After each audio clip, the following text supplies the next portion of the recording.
Hey there, happy day 1148 of What's You Up To Now. Sharon Horne-Ellstrom here, documenting my journey as I transition from the brick and mortar corporate world of business to the online world of business.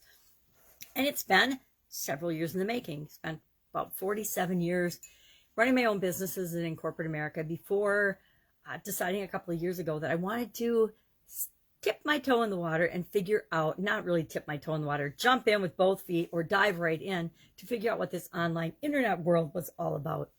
And as part of that, I've kind of navigated or migrated toward challenges. Now, I've been doing challenges for decades. Even before the internet existed or was born, I've been doing challenges in my personal life, challenges in my business, challenges in my home and in my family and my relationships.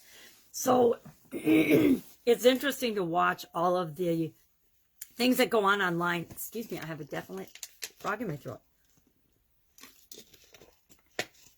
So it's fun to watch what's going on and to participate in some of it and see which things, with all the things I've done with challenges, which offers and which things I am personally really attracted to and say yes to versus all the ones I just watch and audit and pay attention to or give a little attention to, and the ones I don't participate in, the ones I totally ignore, which of course they aren't for me. There's nothing I feel like I can get out of them. We participate and pay attention to the things that we believe will be for us, will benefit us. So I'm thinking a little bit this morning about chaos and creating order for a couple of reasons. One, our challenge for our 365-day challenge to do one thing every day that centers us, I call it our All About You challenge, 365-day challenge, was about, it's a two-part one about chaos. And the reason we love chaos is because we as humans really like to create order out of the chaos that is our world around us. And we've all gotten a whole lot of practice with that over the last year with the COVID pandemic. And I don't know that ever in the history of memorable and documented mankind, we've had such a globally impactful event that has happened to us as humankind. You know, maybe the Ice Age or something, or maybe when, you know, the whatever you believe, the floods of Noah's Ark or whatever. Maybe humanity faced, you know, widespread challenges like that before. But I think that COVID's given us that first taste of everyone simultaneously experiencing challenge. Everybody, we all are facing challenges of our own every day in our ordinary, in our everyday lives. And most people, even though we feel like we're all alone, there's always hundreds of thousands, if not millions of people facing almost an identical situation or challenge, yet we feel all alone. I think COVID is the same way, except we've been physically isolated, and I think that's added and compounded the feeling of aloneness and isolation that we're in this by ourselves. Now, some of us have been fortunate enough to be with family during this, family we get along with, and so it hasn't been particularly painful, but other people not so much. So I'm thinking about chaos and order and how we create order out of chaos. And then our idiom for supersize your business, our proverb, doing 100 days of Proverbs to begin the year, is power corrupts and absolute power corrupts absolutely. Well, one of the ways that we, in our business and our organizations, make sure that we don't have corruption and foul play or bad behavior of any sort is through the culture that we create through our vision, and then the systems and the processes and the procedures we put in place, and then the people and things. It's a lot more complicated than it sounds, but it doesn't have to be. We naturally make things more complicated when we can easily just solve problems that are right in front of us, but we try to make them, you know, bigger and worse and tell our stories over and over again about ain't it awful, and some people feel sorry for us, I guess, or so we don't have to act on and make choices and decisions.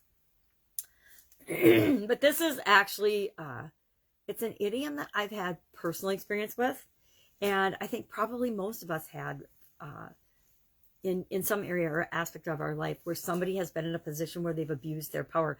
And even if we weren't personally involved in it, we've seen it. Almost all of us have probably seen an example of that firsthand. And so we're talking about, you know, how can you make sure that this doesn't happen in your organization? Well, you make sure that it's impossible. You set up your systems, your processes, your procedures, your including hiring and who you bring in and the things that you do so that can't happen. You put checks and balances in. It's like our great democracy of America. We have 3 different branches of government for a specific reason. And although some politicians believe that they can change that and destroy that It's not going to happen because we are America. We've been around a couple hundred years.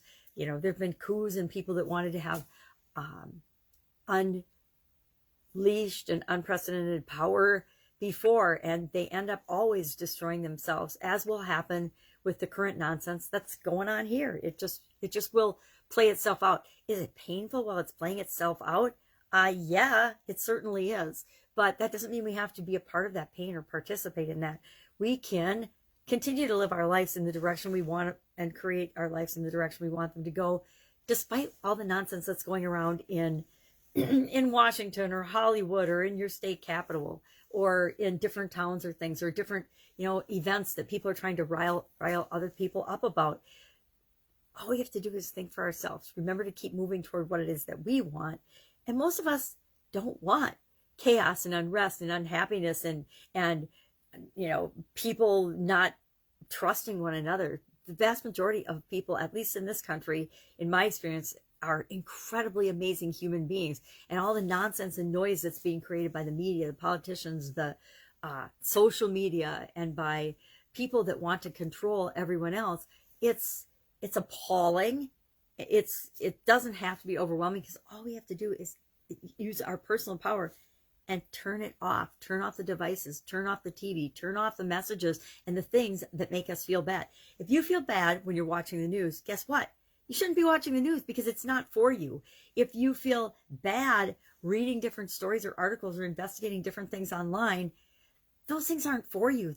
And if you're feeling bad for a reason, because our bodies and our minds are always telling us, yeah, that's a horrible story. Why am I reading that? And then you try to erase it, and it's hard to erase, right? Because it's made an impression on you or me. And I found this during the pandemic. I found myself watching shows and things that I would never in a million years, if there wasn't a pandemic and we weren't home a whole lot more, have allowed myself to turn on. And last year, I just started turning it all off and reading books. And I always have read books, but I read a lot more books. I did a lot of, one of my mentors and friends online's name is Avril Beckford, and she does incredible,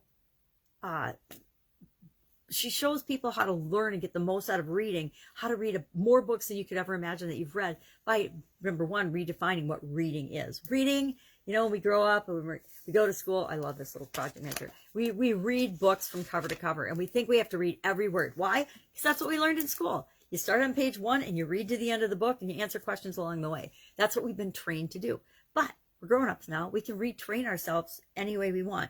And one of the most powerful things I actually did in a conscious way last year was do reading challenges with Avril and other people. One was, I think the first one I did with her was to read 30 books in 30 days. Now, keep in mind, I'm legally blind. So how am I going to consume and read 30 books in 30 days? And that was the concern I expressed with her. I'm like, Avril, I think physically this is a huge challenge for me. She's like, okay, well, that's because you're defining reading like we did in school, every single word in the book. And you don't have to read every word in the book. And so she taught me an entire different style of reading. Now, I'd had bits and pieces of that I'd learned over the years, but I never had the whole system in one place. And once I learned that, I was like, all right, it's given me back my ability to read and do things that I've been really struggling with. So, love that. So we have to find things like that work for us. And we surround ourselves with people, places, and things that feel good to us. If it feels bad to us, it's not our place. They're not our people. We shouldn't be there. Anybody relate to that on Thanksgiving? There's a couple people in your family where you just feel uncomfortable around them. Guess what? You're there for all the people you're there for, not the 1 or 2 people that like to make everybody feel uncomfortable. I think every family's got at least one instigator in it, that person that likes to, just say things that are like out of left field. You're like, what? Did you just say that? Who does that? Who really says stuff like that to other people? Well, people that want to make themselves feel more important or are stuck in their ego, of course. So I'm thinking about chaos, controlling chaos, and how that can prevent the corruption of power. Now, this idiom reminds me of, the things they say about money. Now, does money corrupt, or does it just show us who people really are? Does power corrupt people? Does it actually cause them to be bad people? Or does it show us the innate tendencies that were there all along that we maybe didn't want to see? Scientific studies have been done on this topic, of course, and they have actually revealed that that what I just said is true, that it exposes who leaders really are. I think the power that's going on in the United States right now, the power grab, I call it the power grub, is showing us exactly who people are. Now, the media and social media is doing their best to cover up and hide and manipulate stories so that we don't see them. But that's up to us, right? That's up to us to decide what we're going to look into, what we're going to feed our brains and our minds and our lives. It isn't up to any media companies, and they can make it easy for the people that don't want to think for themselves. And there's plenty of them in America and in the entire world. There's plenty of people that do not want to think for themselves. They want to abdicate their personal power. Well, then go ahead and give yours away. But the rest of us that want to keep our personal power and think for ourselves, we're going to continue to do that. We're going to continue to do that no matter what's happening around us, no matter if there's a pandemic, no matter if there's a political election, no matter if there's chaos and rioting. We're going to still maintain who we are and show the world who we are by not participating in the nonsense. All right, that's it. That's all I've got today. I'm working on the Get Up and Go challenge. I started very briefly yesterday, re-examining. It's going to be the same framework. The SOAP framework's the SOAP framework, and it works. I love it. It's helped thousands of people. I'm not going to get rid of the SOAP framework, but how I present material and stories and information, I want to clean up and get better and better every time I do that challenge, because I think it provides better service. If I can give better examples, better stories, better ways of teaching and sharing things, it just serves more people. And so as I get better, I can do better. As I do better, my results will get better, and I can help more people. And that's what I'm here for. That's my purpose. All right, have an awesome day. If I can help in any way, any questions about offline businesses, especially manufacturing, or online businesses, hit me up in the comments below. I want to be that resource so that if you don't have anyone to ask and you're stuck, you're really stuck, and you don't know what to do, or you're telling yourself, I don't know what to do. I don't know what to do. I'm stuck. I have this one question, this one technical question.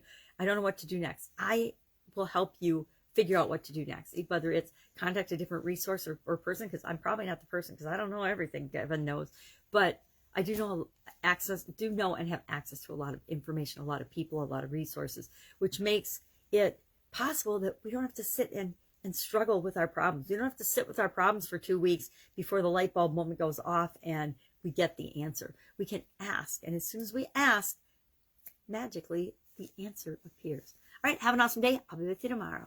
Bye.